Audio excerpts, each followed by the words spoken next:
Ohio has often been described as a model of the United States, and the United States is made up of cultures from around the world. Now, if you take a look at some of the towns that you can find in Ohio, you'll see that in a manner of speaking, Ohio is also a pretty good sampling of the entire world. I'm Dan, and I'll be your tour guide as we travel around the world in Ohio.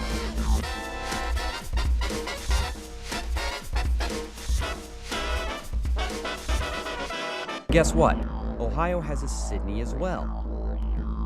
Our first stop is the Shelby County Historical Society to speak with Rich Wallace. Why don't you tell us a little bit about the history of Sidney? Sidney was founded in 1820. The county was founded in 1819, so a year after its founding. Sidney was laid out. It was actually the site of a donated 70-acre parcel of land given to the people of Sidney by Charles Sterrett. How did Sidney get its name?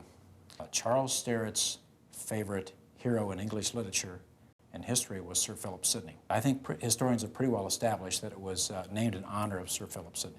In downtown Sidney, you can find a nice spot for casual dining. As a matter of fact, it's called The Spot. So this is The Spot. This is The Spot. Do people say that this is The Spot? Yeah, I think they do. How did it get the name The Spot? Spot Miller, 1907, decided to pull a chuck wagon up and sell his hamburgers, and the city council told him that if he didn't take his wheels off, they were going to kick him out of town. So he took the wheels off on this very spot, and this is where The Spot was born. The Spot, of course, is known for its wide selection of homemade pies.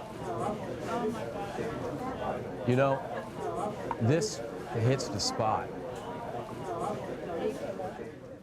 Now, there is a story about a bridge that has somebody literally throwing himself into the work. South of Sidney, there's a big concrete bridge called the Big Four Bridge. At the time of its construction in 1923, it was the largest concrete bridge with a single pour in the world. During the time of the pouring, one of the workmen fell into one of the structures for the bridge, and they had to continue to pour the concrete because he fell clear to the bottom of the structure, and then he isn't there to this day. There is one eyewitness to that event who is still living in Sidney today. I'm standing on Big Rock, which is it's a big rock in Tawawa Civic Park, which is located right outside of Sidney. Now, how did the Big Rock get its name? Well, the Big Rock was called the Big Rock because it's a big rock. More interesting than the name is the history. Geologists from around here have been able to trace the origin of that rock back to a particular part of the Hudson Bay area in Canada. Our last glacier brought down a number of pieces of volcanic material from Canada. As that glacier receded and melted, those rocks were deposited, and the Big Rock is really a reminder of our glacial past from 8,000 to 10,000 years ago. The other interesting thing about Big Rock is this.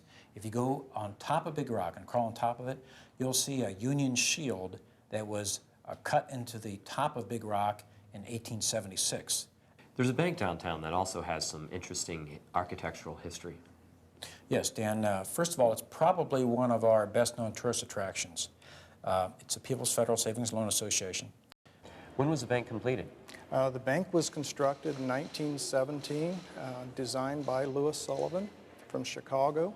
The basis of Sullivan's architectural design for the vault was that when a customer walked in the front door, the first thing that customer should see is the round vault door.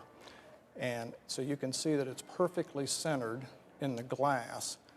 Now, it feels in the main area, it feels very light and very airy. Is it like that then in the working areas? It's all that way.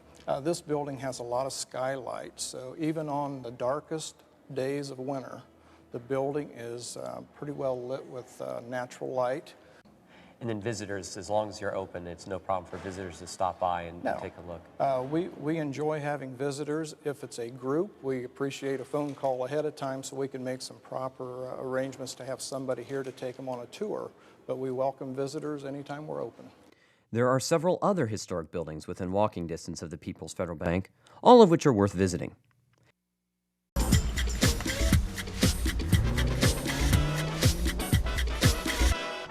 For more information about any of these Ohio towns, or to let us know where else we should visit, go to ohiochannel.org.